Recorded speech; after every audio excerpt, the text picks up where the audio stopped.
ಅಯೋಧ್ಯೆ ರಾಮ ಮಂದಿರ ದೇಣಿಗೆ ಅಕ್ರಮ ಆರೋಪಕ್ಕೆ ಸಂಬಂಧಿಸಿದಂತೆ ಸುಪ್ರೀಂ ಕೋರ್ಟ್ ಸೂಚನೆ ಹಿನ್ನೆಲೆ ಹೊಸ ಎಸ್ಐಟಿ ರಚನೆ ವಿಚಾರಕ್ಕೆ ಬಿಜೆಪಿ ಮುಖಂಡ ಈಶ್ವರ್ ಸಿಂಗ್ ಠಾಕೂರ್ ಮಾತನಾಡುತ್ತಾ, ಈಗಾಗಲೇ ಎಸ್ಐಟಿ ರಚನೆಯಾಗಿದ್ದು ಮುಖ್ಯಮಂತ್ರಿ ಯೋಗಿ ಆದಿತ್ಯನಾಥ್ ಅವರು ಸತ್ಯಾಸತ್ಯತೆಯನ್ನು ಹೊರತೆಗೆದು ತಪ್ಪಿತಸ್ಥರ ವಿರುದ್ಧ ಕಾನೂನು ಕ್ರಮ ಕೈಗೊಳ್ಳಲಿದ್ದಾರೆ ಎಂಬ ವಿಶ್ವಾಸ ವ್ಯಕ್ತಪಡಿಸಿದರು.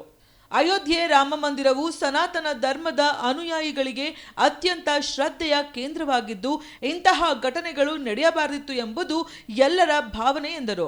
ಯಾರು ತಪ್ಪು ಮಾಡಿದ್ದಾರೋ ಅವರ ವಿರುದ್ಧವೇ ಕ್ರಮವಾಗಬೇಕು. ಕಳ್ಳತನ ನಡೆದಿದ್ರೆ ಕಳ್ಳನನ್ನ ಹಿಡಿಯಬೇಕು. ದೇವಸ್ಥಾನದ ಗೌರವ ಮತ್ತು ಆಸ್ತಿಗೆ ಧಕ್ಕೆ ತರುವ ಯಾವುದೇ ಪ್ರಯತ್ನ ಖಂಡನೀಯ ಎಂದು ಹೇಳಿದರು.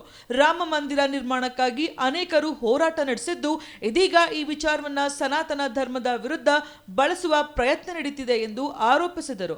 ಇದೇ ವೇಳೆ ಸಮಾಜವಾದಿ ಪಕ್ಷದ ನಾಯಕ ಅಖಿಲೇಶ್ ಯಾದವ್ ಅವರ ಹೇಳಿಕೆಗಳನ್ನು ಖಂಡಿಸಿ ಅವರು ಅಯೋಧ್ಯೆ ವಿಚಾರವನ್ನ ರಾಜಕೀಯ ಲಾಭಕ್ಕಾಗಿ ಬಳಸುವುದು ಸರಿಯಲ್ಲ.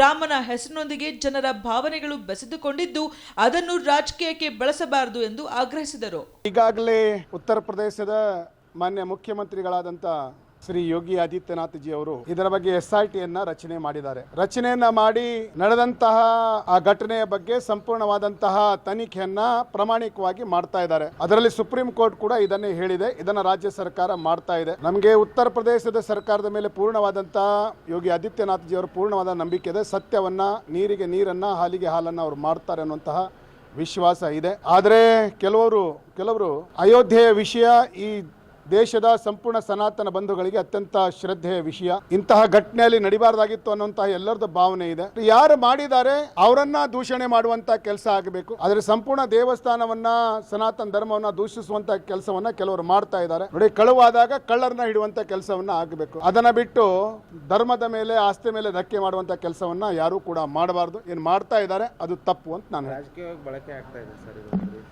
ನೋಡಿ, ತಮ್ಗೆಲ್ಲರಿಗೆ ಚೆನ್ನಾಗಿ ಗೊತ್ತಿದೆ. ನಾನು ಕೂಡ 1990 ರಾಮ ಜನ್ಮಭೂಮಿಯ ಹೋರಾಟದಲ್ಲಿ ನಾನು ಕೂಡ ಭಾಗವಹಿಸಿದ್ದೇನೆ. ಇವತ್ತು ಅಖಿಲೇಶ್ ಯಾದವ್ ಅವರೇನು ಮಾತಾಡ್ತಾ ಇದ್ದಾರೆ, ರಾಮನ ದೇವಸ್ಥಾನ ಬಗ್ಗೆ ಏನು ಮಾತಾಡ್ತಾ ಇದ್ದಾರೆ, ಅವ್ರ ತಂದೆಯವರು ನಡ್ಕೊಂಡಂತ ರೀತಿ ನಮ್ಗೆ ಚೆನ್ನಾಗಿ ಗೊತ್ತಿದೆ. ಯಾಕಂದ್ರೆ ನಾವು ವಿಟ್ನೆಸ್, ನಾವು ಅದರಲ್ಲಿ ಭಾಗಿಯಾದಂಥವ್ರು. ನಾವೆಲ್ಲರೂ ಹೋರಾಟದಲ್ಲಿ ಕಾರ್ಯಸೇವೆಯಲ್ಲಿ ಭಾಗಿಯಾದವರು. 30ನೇ ಅಕ್ಟೋಬರ್ ಮುಲಾಯಂ ಸಿಂಗ್ ಯಾದವ್ ಏನ್ ಹೇಳಿದ್ರು? ರಾಮನ ದೇವಸ್ಥಾನಕ್ಕೆ ಹೋದಂತಹ ಕಾರ್ಯಸೇವಕರ ಬಗ್ಗೆ ಮಾಡಿದಂತಹ ಮಾತೇನು? ಹಮ್ ಪರಿಂದಾವಿ ಪರಮಾರ್ನೆ ನೈದೆಂಗೆ ಅನ್ನುವಂತ ಮಾತನ್ನ ಆಡಿದ್ರು. ಇವತ್ತು ಅಯೋಧ್ಯೆಯಲ್ಲಿ ಸಾವಿರಾರು ರಾಮ್ ಭಕ್ತರ ಹೆಣವನ್ನ ಹಾಕುವಂತ ಕೆಲಸವನ್ನ, ಕೊಲ್ಲುವಂತ ಕೆಲಸವನ್ನ ಅವರು ಅವತ್ತು ತನ್ನ ಕೈಯಲ್ಲಿರುವಂತ ಪೊಲೀಸರ ಮುಖಾಂತರ ಮಾಡಿದ್ದು ಇವತ್ತು ಹಿಂದೂ ಸಮಾಜ ಮರಿಲಿಕ್ಕೆ ಆಗೋದಿಲ್ಲ. ಸರಿಯೋ ನದಿಯ ಏನೋ ಬ್ರಿಡ್ಜ್ ಇದೆ, ಅದರಲ್ಲಿ ಅನೇಕ ಸಾಧು ಸಂತರ ಹತ್ಯೆಯನ್ನ ಮಾಡಿದ್ದು ಕೂಡ ಮರಿಲಿಕ್ಕೆ ಆಗೋದಿಲ್ಲ. ಮತ್ತೆ ಅಯೋಧ್ಯೆಯ ಪ್ರತಿ ಓಣಿಗಳಲ್ಲಿ ಕಾರ್ಯಸೇವಕರ ಹತ್ಯೆಯನ್ನ ಮಾಡಿದಂಥದ್ದು ಕೂಡ ಮರಿಲಿಕ್ಕೆ ಆಗೋದಿಲ್ಲ. ಅಖಿಲೇಶ್ ಯಾದವ್ ನೆನಪು ಮಾಡಬೇಕು, ಅವ್ರ ತಂದೆ ಹೇಗೆ ರಾಮ್ ಭಕ್ತರ ಜೋಡಿ ನಡ್ಕೊಂಡಿದ್ದಾರೆ. ಇವತ್ತು ರಾಜಕೀಯವಾಗಿ ದೇವಸ್ಥಾನವನ್ನು ಬಳಸ್ಕೊಳ್ತಾ ಇದ್ದಾರೆ.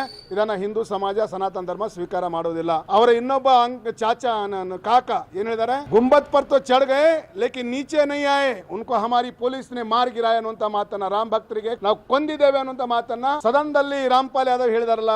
ಇವ್ರು ಯಾರಿಗೂ ಕೂಡ ರಾಮ ದೇವಸ್ಥಾನದ ಬಗ್ಗೆ ಭಕ್ತಿ ಇಲ್ಲ, ರಾಮನ ಬಗ್ಗೆ ಭಕ್ತಿ ಇಲ್ಲ. ಇವತ್ತು ಎಲ್ಲಿಂದ ಬಂದಿದೆ ಅವ್ರಿಗೆ ಭಕ್ತಿ? ಅದಕ್ಕೆ ಕೇವಲ ರಾಜಕಾರಣ ಮಾಡ್ತಾ ಇದ್ದಾರೆ. ಇದಕ್ಕೆ ಯಾವತ್ತೂ ಕೂಡ ನೋಡಿ, ರಾಮನ ಬಗ್ಗೆ ಎಲ್ಲರಿಗೂ ಕೂಡ ನಮ್ಮ ಸನಾತನ ಧರ್ಮದಲ್ಲಿ ಶ್ರೇಷ್ಠವಾದಂತ ಸ್ಥಾನ. ರಾಮ ಹುಟ್ಟಿದ ಮಗುವಿಗೆ ರಾಮ ಅಂತ ಹೆಸರಿಡ್ತೀವಿ. ತಾಯಿವಾಗೂ ರಾಮನ ಜೊತೆಲಿ ಒಯ್ತೀವಿ. ಯಾರು ಕೂಡ ರಾಮನ ಆಸ್ತೆಗೆ ಕಳು ಯಾರು ಮಾಡಿದ್ದಾರೆ, ಯಾರು ದೋಷಿ ಇದ್ದಾರೆ ಅವರಿಗೆ 100% ಯೋಗಿ ಆದಿತ್ಯನಾಥ್ ಅವರು ಶಿಕ್ಷೆ ಕೊಡ್ತಾರೆ. ಬಟ್ ಆಸ್ತಿ ಏನಿದೆಲ್ಲ, ಆಸ್ತಿಗೆ ಧಕ್ಕೆ ತರುವಂತ ಕೆಲಸ ಯಾರು ಕೂಡ ಮಾಡಬಾರದು.